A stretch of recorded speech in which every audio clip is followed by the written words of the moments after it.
Hello guys and welcome back to Code with Rashid. In today's video we shall talk about for loops in Python.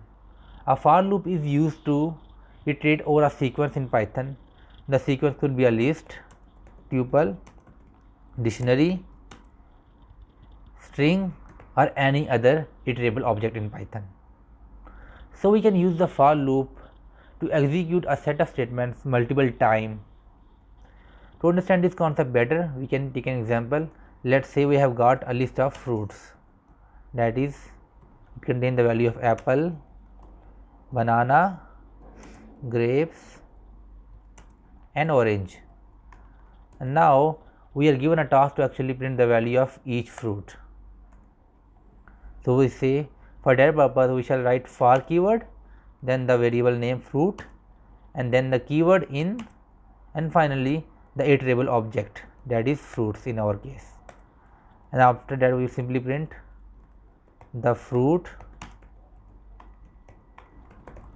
is %s fruit. Now let's run this program and see the output. After running the program you can see that it has printed the value of each fruit here. So what's happening here? The first iteration, the fruit will take the value of apple and this statement will be printed. Later on, after this statement is printed, the fruit will move on to the next iteration, that is banana, and its value will be printed, and similarly it will move to grapes and finally to the orange. Once the value of orange is printed, there will be no iteration left, so the control will come out of the for loop. Now we shall talk about the break statement in for loop. Let's say we don't want to print the value of grapes and any other fruit that comes after grapes. For that purpose we can use the break statement.